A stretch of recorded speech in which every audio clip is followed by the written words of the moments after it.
190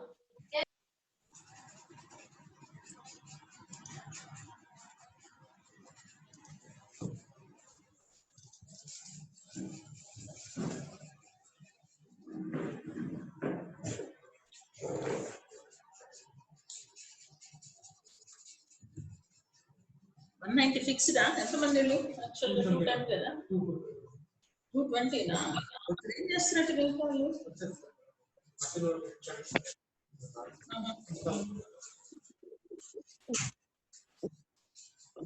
morning everybody. Good morning, madam. Thank you. So are you able to hear me properly? Yes, ma'am. Okay, shall we continue? So Yes, ma'am. Last class we are dealing about the large intestine, where we have studied about the anatomy, basic principles, and then benign conditions, particularly polyps. So the malignant potentiality of these polyps we have studied. I will go on to the proper malignancy, that is carcinoma colon, otherwise known as colorectal cancer. Imma.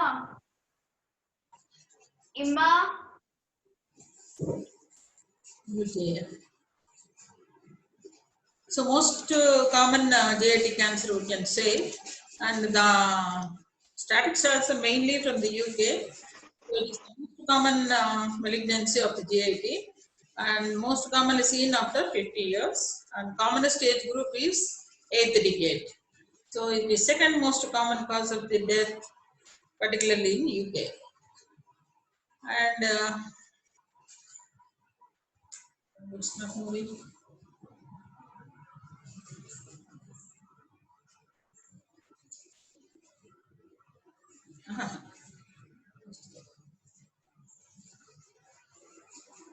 So coming to the epidemiology of the colorectal cancers. So in UK, colorectal cancer is the second most common cause of death.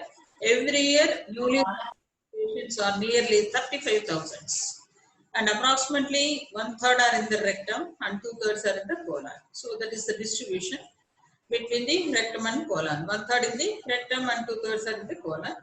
Of course, incidence, sex incidence, it is equally distributed in male and female with a ratio of 1:1.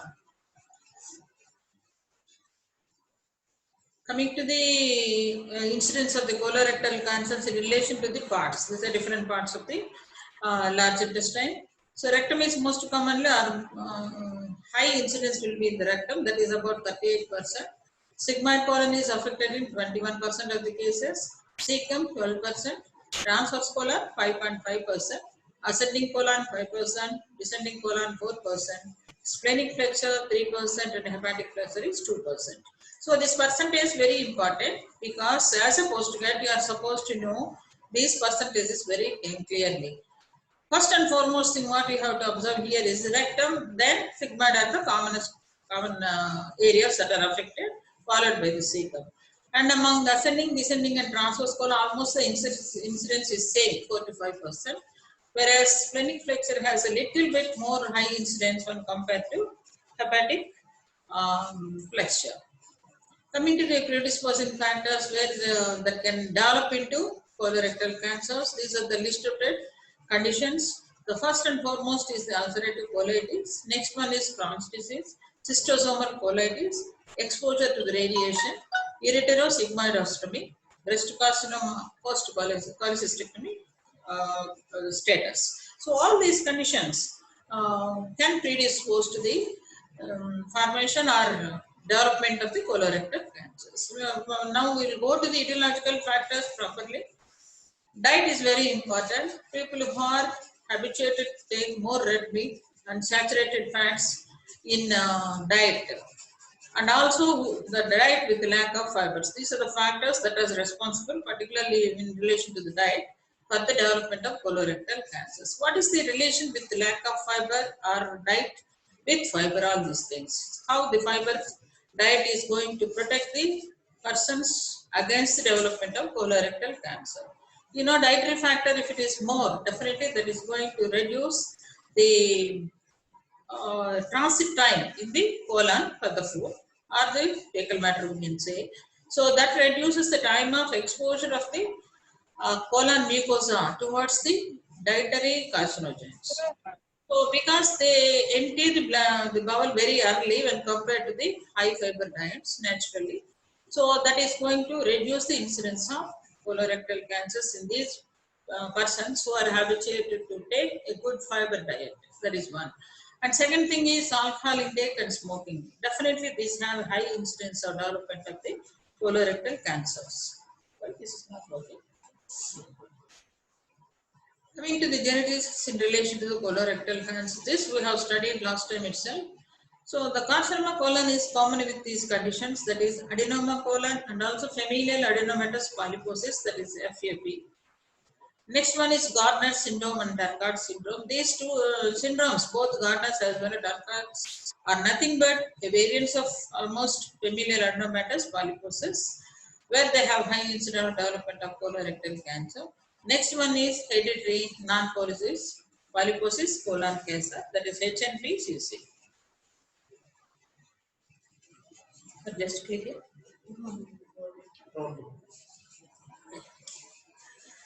These are the dissected specimens showing the multiple polyps. You can see that is one, and then okay. This is a large villous tumor of the sacrum with malignant change already seen. So that is the villous tumor with malignancy coming starting to occur. Next one is this is the image that has been presented with familial adenomatous polyposis. Coming to the hereditary factors in our, we can say, types in colon cancer. Basically, colon cancer may be hereditary or non-hereditary. This non-hereditary colon cancer can be sporadic colon cancer in about 60% of the cases. Familial colon cancer tends to occur in 30%, that is common in Ashkenazi Jewish population. Next one is hereditary colon cancer. As you know, this is associated with familial adenomatous polyposis and hereditary non-polyposis colon cancers, Peutz-Jeghers syndrome in 2 to 3%, Cronfeld Canada syndrome and juvenile polyposis syndrome. These are types of the hereditary colon cancers. Coming to the pathogenesis, this is very interesting to know about the pathogenesis of colon cancer. So after a lot of study, they have been found out that basically most of the cases of the colon cancers develop from the adenomas, or we can say polyps. So this polyp adenoma pathway, so that is not a single step change, but tends to occur in a different steps, mainly mediated by the genetic changes. So this is a flow diagram, I can say, or these are the changes that occurs during development of or formation of the carcinoma from normal epithelium. So the start with the epithelium will be normal. So there is a change that is initiated by 5q loss of APT gene. APT means adenomatous polyposis coli gene. So that results in simple dysplasia. Because of DNA methylation, that results in early adenoma. So that is followed by a change, that is 12p activation of KRAS, results in intermediate adenoma. Then that forms, or because of the 18q loss of DCC, develops into late adenoma. This late adenoma, because of the action of by 17p loss P53, results in carcinoma. So these are the changes, genetic changes in all steps you can see. So particularly the loss of, or we can say P53 changes, they are supposed to be more common in carcinoma itself rather than the adenomas or polyps. So that means, so when you are able to isolate the P53 levels in the patients, you can assess the spread. That means extent of the tumor rather than the change. So this change you are supposed to know how the pathogenesis occurs from adenoma to the carcinoma. This is the resected specimen showing the carcinoma of the ascending colon. You can see here. So this is cecum, this is the growth. So that is carcinoma of the ascending colon. This is transverse colon, dissected specimen. You can see that is the growth. that is descending colon. You can see the growth here. Coming to the pathological varieties, that is gross types. Gross pathology shows tends to occur in 4 types. So colorectal cancer cervical tends to occur in 4 gross types. One is annular, next one is tubular, third one is ulcerative, fourth one is cauliflower-like. These are the 4 varieties. You can see that is annular variety where the growth is surrounding like a ring. So that is the reason why it causes obstruction very early. This is tubular, so it grows longitudinally more when compared to the transverse diameter. So obstructions a little bit late. This is third variety, ulcerated growth, and this is pulpoid growth. These are the 4 varieties. Coming to the annular type, as I told you, it is stenozoic type, more common on the left colon and presents with the intestinal obstruction. Type tends to common more on the right side. Proliferative type, once again on the right side, it is fleshy, bulky, polypoid, and is supposed to be less malignant when compared to the other 3 types. So these are the histological varieties of the types of the carcinoma colon. So most common is the adenocarcinoma, followed by mucinous adenocarcinoma, signet ring cell carcinoma, small cell or whole cell carcinoma. Of course, this is somewhat rare, squamous cell carcinoma and differentiated carcinoma. Next, this is the histological grading of the carcinoma. Very widely, even now for the prognostic factors, we are supposed to know about the Duke's classification. So in grade 1 is the low grade tumors, grade 2 is average grade, grade 3 is high grade tumors, and grade 4 is the anaplastic tumors. And remember that this point I have already told you when we are talking about the anatomy itself. Carcinoma confined to the muscularis mucosa does not metastasize. Okay, so mucous tumors does not metastasize because the lymphatics are absent there. So we have studied that there is a change from the adenoma to the carcinoma as a sequence of changes. So how this is evidence? So these are the points in favor of this adenoma carcinoma sequence. The first one is the prevalence of adenomas and carcinomas is very similar, and carcinoma patients are about 5 years older. That is natural because adenoma tends to occur in early age. Later that they transform itself into the carcinoma. So 5 years age group will be there, difference will be there. So, but the prevalence for the adenomas and carcinoma will be same. Distribution of adenomas in the colon is same as that of the cancers. That is more common on the left side, 70% of the tumors. And third one is when small cancers are studied, they almost always have adjacent adenomatous tissue. So this is another point. Next one is adenomas are found in 1/3 of the specimen dissected for colorectal cancers. And sporadic adenomas are identical to the adenomas of FAP. Larger adenomas are more likely to be dysplastic and have higher grades of dysplasia than small adenoma. And incidence of colorectal cancers fall with a screening program that involves colonoscopy and polypectomy. This is a natural thing which we are doing now. So we are most often following the screening programs nowadays with colonoscopy, and if there are any polyps, we are removing them. Because of that, incidence of the colorectal cancer is slowly falling down. Coming to the spread of the colorectal cancers, so this is locally by the lymphatics, through the bloodstream, or transcoelomic along the coelomic cavity, peritoneal cavity.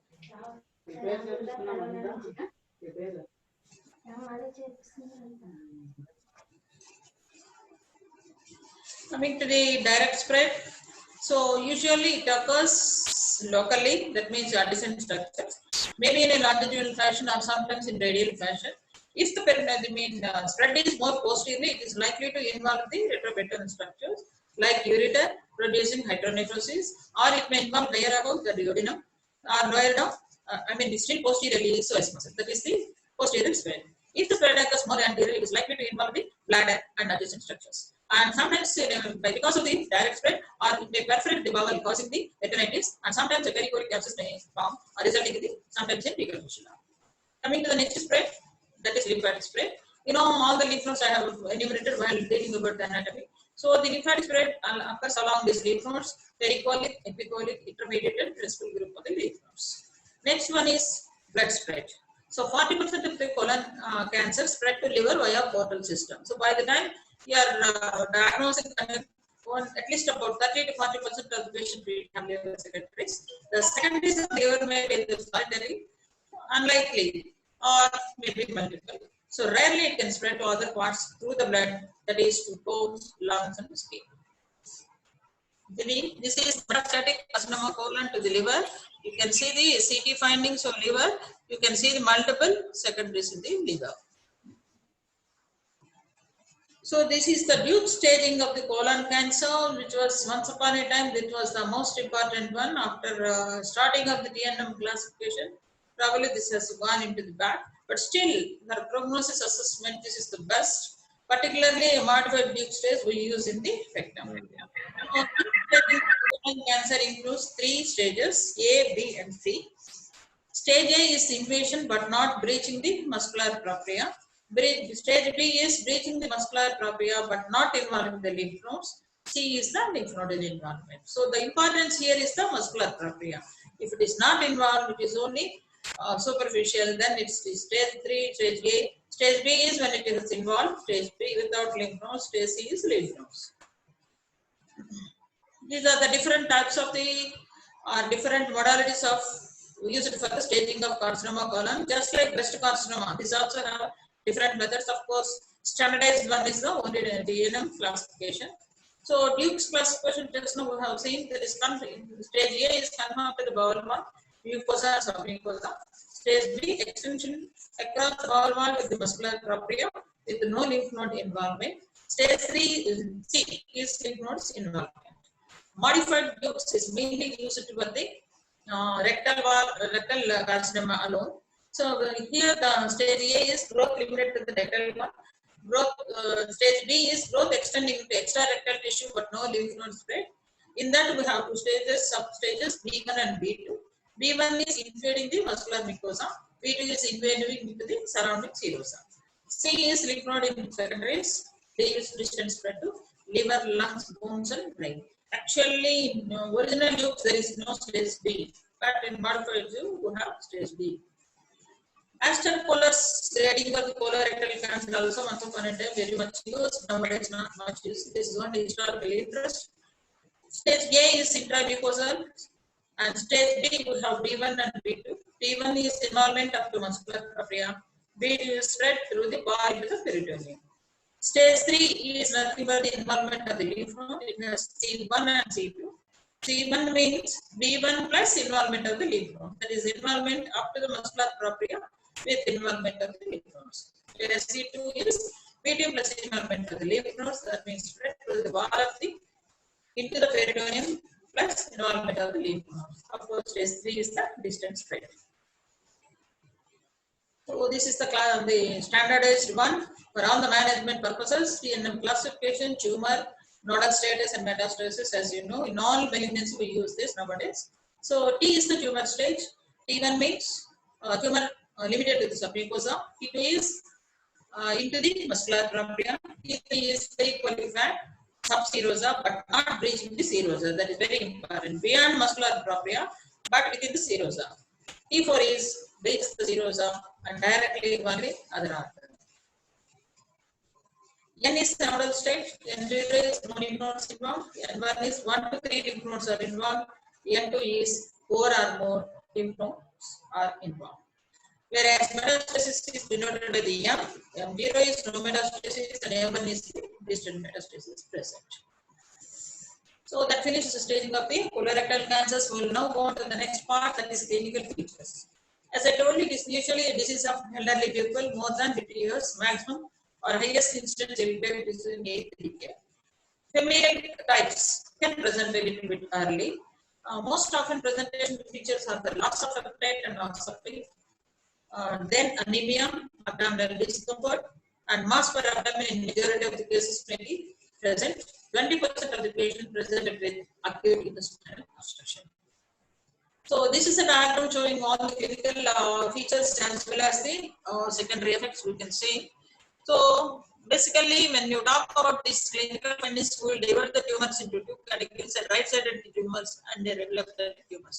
There is a little difference as far as the presentation is concerned. Right-sided tumors are more likely to present with anemia. This is an important point for you for your postgraduate entrance examination. So right-sided tumors with anemia, left-side intestinal obstruction. You can see this is right-sided tumor here one. So these are the main presenting features: anemia, mass in the right iliac fossa. It may present as an attack of acute appendicitis, interception, or pericolic abscess, altered bowel habits. So next one is this is the enlarged urine rods, of course.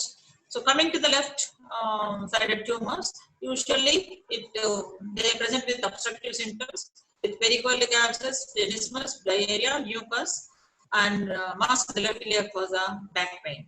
So some people may have, even it is particularly lower down, really bad. And these are the general features for any colorectal cancers: loss of appetite, decreased weight, jaundice, left supraclavicular lymph node enlargement, that is Trocher's sign. And sometimes the tumor may perforate, resulting in peritonitis. Secondaries may occur in liver producing ascites. Rarely you can see a pleural effusion. And these are the other features of the because of the local spread: urinary symptoms, fistulas into bladder and vagina, hydronephrosis by ureter infiltration, Blumer shelf, that is nothing but deposits within the rectovesical secondaries. So that's how a case of colorectal cancer can present. Coming to the right-sided growths, usually present with anemia, palpable mass in the right iliac fossa. So when such a mass is present, you examine it clinically, you'll be able to see a mass in the right iliac fossa, which is non-tender on palpation.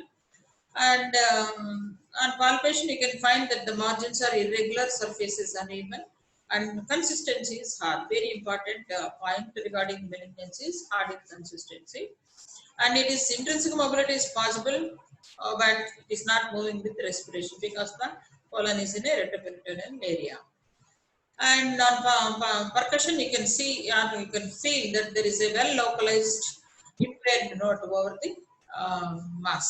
That is important thing. Coming to the differential diagnosis of the mass in right iliac fossa, we have discussed in the last class itself. So these are the common conditions that can produce a mass in right iliac fossa: ileocecal tuberculosis, appendicular mass, actinomycosis, ectopic kidney, mesenteric lymph node enlargement, ovarian tumors, and retroperitoneal tumors. All these conditions you are supposed to remember while you are examining a case of the right iliac fossa mass. Coming to the left-sided colonic growths, the most often present with intestinal obstruction, as I told you, obstructive features. Colic pain may be there, altered bowel habits with alternating constipation and diarrhea. A palpable lump may be seen in left side of the abdomen, mostly left iliac fossa. Abdominal distension, tenesmus, melania. But closed loop obstruction tends to occur in transverse colon growths. These are the local complications of the carcinoma colon. They can present too with intestinal obstruction, closed loop obstructions, sometimes perforation resulting in the peritonitis, formation of the vesicocolic fistula, invasion of the ureters, and pericolic abscess. So this is a diagram of pericolic abscess where you can see. So this is the colon, that is the growth, which has minute perforation, probably resulting in the extrusion of the contents from the intestine, which is very much localized or capsulized, we can say. That forms a pericolic abscess. This is a dilated colon in colonic growths with obstruction. You can see distant bowel there. So coming to the investigations for these colon cancers. So first you should know something about the screening and surveillance for the colon cancer. So by all these tests which I have enumerated. So first and foremost is the fecal occult blood test. Next one is flexible sigmoidoscopy, particularly in cases of familial adenomatous polyposis. This has to be done at least once in 5 years. Of course, colonoscopy is more accurate. You can see and visualize the tumors beyond sigmoid. Next investigation of choice is air contrast barium enema. Next one is CT colonography and virtual colonoscopy. Other general investigations being complete blood picture, liver function test, and renal function test. Coming to the suspected cases, investigations. So barium enema is very important because most of the cases will show a irregular filling defect in the form of what is known as apple core lesion. I'll show you that. Next one is colonoscopy and biopsy because it is going to confirm the diagnosis. Virtual colonoscopy is usually useful to visualize the entire colon. Ultrasound abdomen to see the secondaries, mainly particularly liver and ascites. CT abdomen and pelvis also mainly useful, better than ultrasound.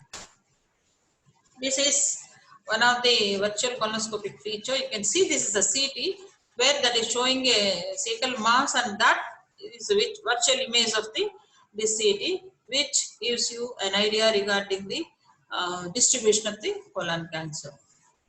This is colonoscopic finding of carcinoma colon. You can see the growth there. This is the growth. These are the X-rays with the barium enema with the narrowing of the sigmoid here. You can see. So the narrowing of the sigmoid once again.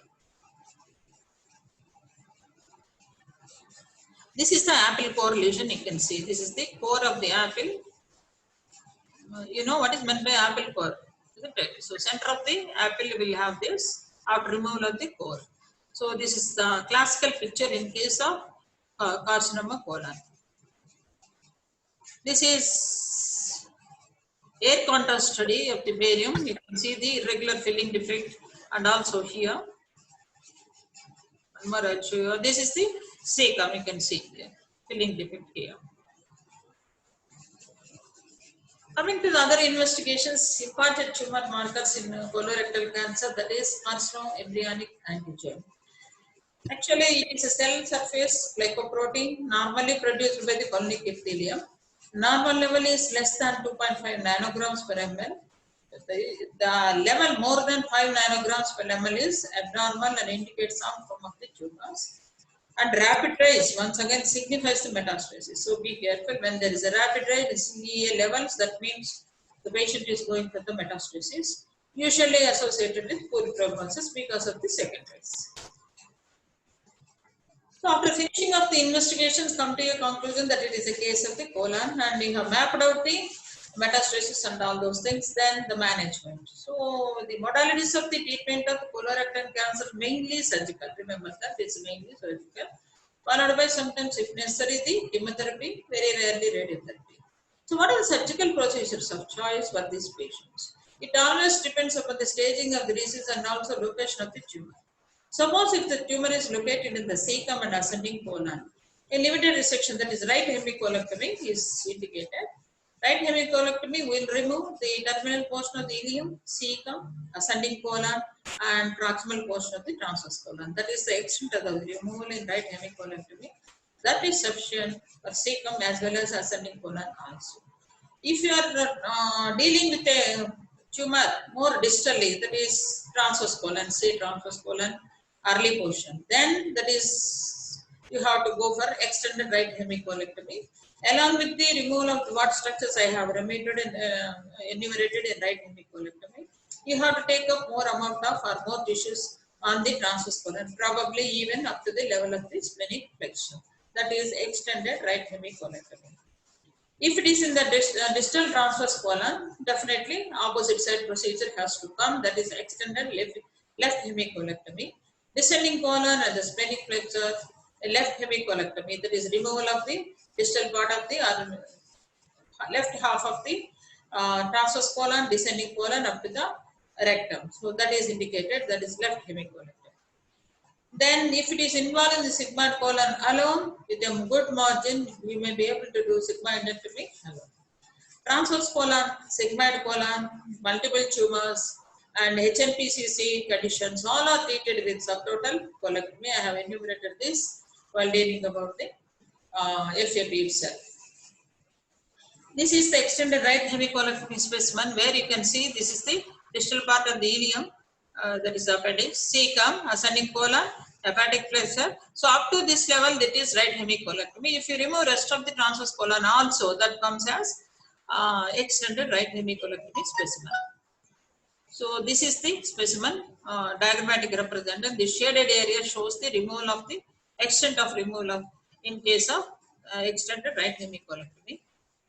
So this is another diagram. Levels of resection in grows in different portions of the colon. You can see.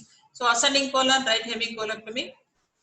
So splenic flexure or lower down descending colon also left hemicolectomy. If the growth is in the transverse colon, you have to definitely remove this portion depending upon the location.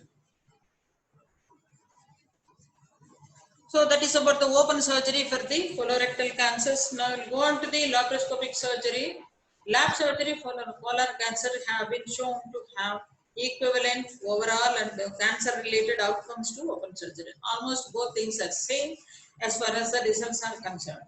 But the only thing is they have certain disadvantages with the laparoscopic surgery along with advantages. The main disadvantages are longer operation time, definitely, and it is more costly. And surgeon need a long learning curve, so he needs more training to do these advanced laparoscopic procedures. That is the disadvantages. The advantages are low wound infection rates post-operatively, less blood loss, less post-operative pain, and speedy recovery, so that patient can join his work as early as possible without much morbidity. So these are the important advantages with the laparoscopic surgery. The only important points you have to know about the while you are attempting to do the laparoscopic surgery is you will not be able to palpate the growth of the tumor there. So you have to locate it prior to surgery. So colonoscopy should be done if you are planning for the laparoscopic resection of the tumor. So you have to do colonoscopy prior to surgery, and then tattooing of the lesion should be done prior to surgery to see during laparoscopy. So that is about the elective cases management of the colorectal cancers. But some of the cases of the colon cancers may present as emergency condition. What to do then? So what are the conditions in which you are supposed to you may be able to see the colon cancers? One is they may present as obstruction, which is very common. Then perforation, and third condition is the hemorrhage. So these are the three clinical pictures by which a condition of colorectal cancer you can come across. Right sided lesions, what is the management? So if the patient is in a good condition, then you can go ahead with the right hemicolectomy on table. If the patient is unstable or there is contamination is very gross, then you may feel that the anastomosis you are going to do may not take up properly. Then go for the ileostomy, and after 6 weeks time you improve the condition. Even after taking the chemotherapy for the further disease, then you can attempt to go for the re-anastomosis of the ends. That is right-sided colon lesions. Left also same thing. If the patient is in a good condition, resection and anastomosis primarily you can do, but sometimes you may not be able to do it, in which case tumor is resected out and then proximal colon is brought out onto the surface as colostomy, and distal part, that is probably part of the or full length of the rectum may be there, so which has to be closed and leave it into the pelvis, so that you can anastomosis are between this and as well as the proximal end in future after complete treatment of the patient and improvement of the general condition. That is called Hartmann's procedure. Okay. Then we will go on to the next one. That is other modalities of treatment, that is adjuvant chemotherapy mainly. So chemotherapy indications are less, to say frankly, but these indications for the chemotherapy include presence of positive lymph node involvement, T4 lesions, venous spread, and sickle cell type of the carcinomas, and changes in CEA levels. So these are the indications for chemotherapy. The drugs that are commonly used for the chemotherapy.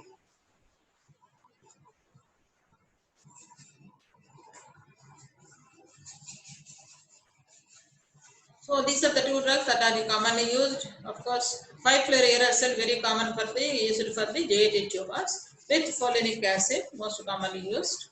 Probably duration is more than up to 6 months. Next drug is capecitabine. That is also oral drug, has a greater response than 5-fluorouracil. So that can also be used in these patients. Radiation.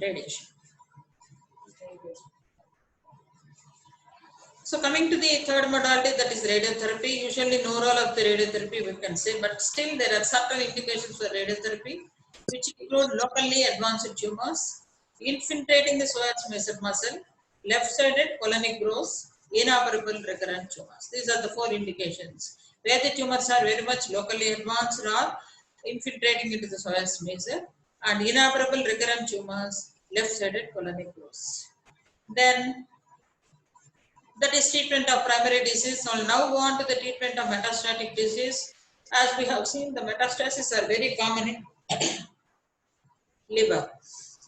So when the hepatic metastases are there, so you try to assess whether they are, how many metastases are there. Better not to go for the biopsy. The contraindication for the biopsy is that, suppose if you attempt to do a biopsy of the or FNAC of these liver lesions, it is going to result in torrential hemorrhage and even loss of the patient. So better not to go for the biopsy. You can use the imaging techniques like ultrasound and CT examination to identify the resectable liver mets. See whether they are limited, 2 or 3, whether you can do any resections, because liver resections nowadays very, very popular. So is it possible for resection of these tumors? You have to assess prior to surgery. Then if they are in limited numbers, go for the resection. If multiple non-amenable for surgery, of course, no option other than the chemotherapy. Lung metastasis is supposed to be rare. When it is isolated metastasis, you can go ahead with the resection, but usually associated with other metastases, and multiple metastases are very common in lung. So chemotherapy is indicated in these patients.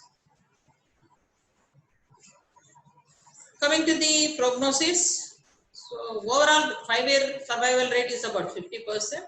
Most important determinant of prognosis is the size of the tumor, and next one is lymph node involvement.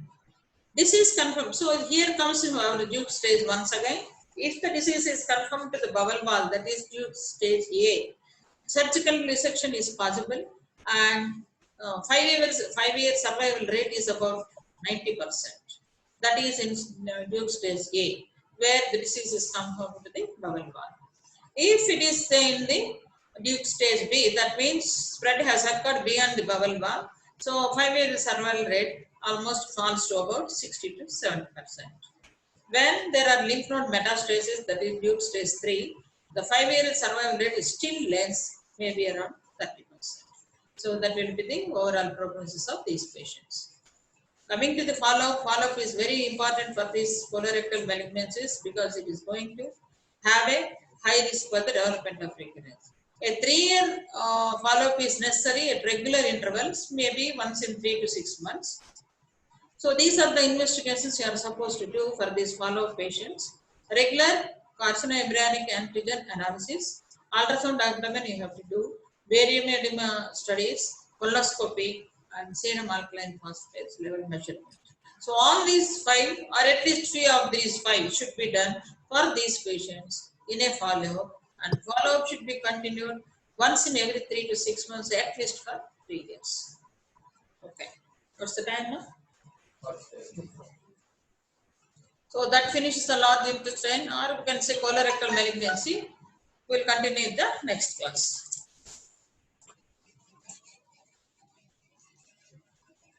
Ma'am, Hartmann's procedure, will you please tell me, ma'am? Hartmann's procedure, very good. So Hartmann's procedure is the one which we'll use in when we are operating patients with the malignancy of the left colon, probably. So what they'll do is, see, anastomosis has to be done in certain conditions, favorable conditions, which allow the anastomosis to heal. That is the principle. If the conditions are not good for the healing of the anastomosis, there is no point in doing anastomosis, because it is going to result in leak or breakage, whatever it may be. You have to repeat it once again. Such cases, what we'll do is, we remove the tumor first, and we'll keep the proximal colon as colostomy, that is opening to the outside, and distal colon, which is left over, should be tied onto the proximal end. That means it has to be closed and leave it into the pelvis. Just imagine. If possible, I'll get a diagram next class. Video.